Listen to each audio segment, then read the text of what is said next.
ನಮಸ್ಕಾರ ಕರ್ನಾಟಕ ಸ್ನೇಹಿತರೆ, ನಾನು ನಿಮಗೆ ದೇವಸ್ಥಾನದ ಇತಿಹಾಸ ಹೇಳ್ತೀನಿ ಅಂತ ಹೇಳಿದ್ನಲ್ಲ. ಎಲ್ಲದಳ್ಳಿ ಸಾಗದೇವಮ್ಮ ತಾಯಿದು.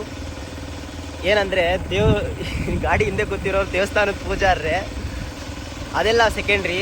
ಹಂಗೆ ದೇವಸ್ಥಾನ ಸ್ಟಾರ್ಟಿಂಗಲ್ಲಿ ಇಷ್ಟು ದೊಡ್ಡದಿರಲಿಲ್ಲ, ಗ್ರ್ಯಾಂಡಾಗೂ ಇರಲಿಲ್ಲ, ಚಿಕ್ಕದಿತ್ತು. ಗರ್ಭಗುಡಿ ಎಷ್ಟಿತ್ತು ಅಷ್ಟಿತ್ತು. ಆವಾಗ ದೇವ್ರನ್ನ ಚೇಂಜ್ ಮಾಡಬೇಕು, ದೇವಸ್ಥಾನ ದೊಡ್ಡದು ಮಾಡಬೇಕು ಅಂತ ಕೇಳಿದಾಗ ಸರ್ಪ ಪ್ರತ್ಯಕ್ಷ ಆಯ್ತಂತೆ, ವಿಗ್ರಹ ಮುಟ್ಟಿದಷ್ಟ ಕೂಡ.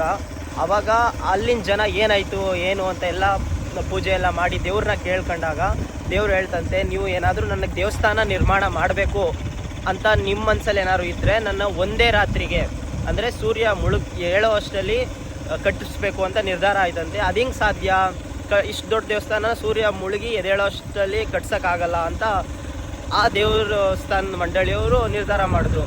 ಆಗ ಅವ್ರಿಗೆ ಒಂದು ಉಪಾಯ ಕೂಡ ಸಿಕ್ತಂತೆ. ಚಿಕ್ಕ ದೇವಸ್ಥಾನನ ಮಾಡಿ ಶಿಫ್ಟ್ ಮಾಡಿ ಗರ್ಭಗುಡಿಯಿಂದ ತಾಯಿನ ಆಚೆ ತೆಗೆದು ಅಲ್ಲಿ ಪ್ರತಿಷ್ಠಾಪನೆ ಮಾಡಿ, ನೆಕ್ಸ್ಟ್ ಇನ್ನು ಸ್ವಲ್ಪ ದಿನ ಬಿಟ್ಟು ದೊಡ್ಡದಾಗಿ ಗ್ರ್ಯಾಂಡಾಗಿ ದೇವಸ್ಥಾನ ಕಟ್ಟಿ ಅಲ್ಲಿ ಪ್ರತಿಷ್ಠಾಪನೆ ಮಾಡಬೇಕು ಅಂತ.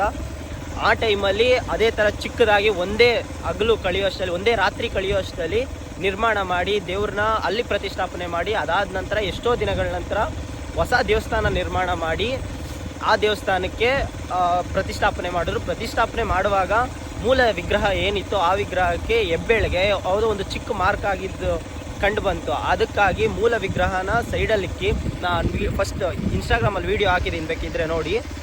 ಅದನ್ನ ಚೇಂಜ್ ಮಾಡಿ ಹೊಸ ವಿಗ್ರಹನ ಕೆತ್ತನೆ ಮಾಡಿ ಅಲ್ಲಿ ಪ್ರತಿಷ್ಠಾಪನೆ ಮಾಡಿ ಪೂಜೆ ಮಾಡ್ತಿದ್ದಾರೆ. ನಮ್ಮ ಮಕ್ಕಳಿಗೆ ಏನಾದರೂ ಹೆಸರಿದೆಯಾ? ಸಿದ್ದೇಶ್ವರ ದೇವ್ರ ಕುಳ ಅನ್ನೋ ಒಂದು ಕುಳದವರು. ಕುಳ ಅಂದರೆ ಒಂದು ಕನ್ಸೆನ್ಸಿ ಜನ ಆ ದೇವ್ರನ್ನ ಇನ್ನೂ ಪೂಜೆ ಮಾಡ್ತಿದ್ದಾರೆ. ಇದೇ ವಿಶೇಷ, ಈ ದೇವಸ್ಥಾನದ ವಿಶೇಷ. ತುಂಬ ಖುಷಿ ಆಯಿತು. ನಾನು ಅದೇ ಒಕ್ಕಲವನು ಅಂತ ಹೇಳ್ಕೊಳ್ಳೋಕ್ಕೆ ಇನ್ನೂ ಖುಷಿ.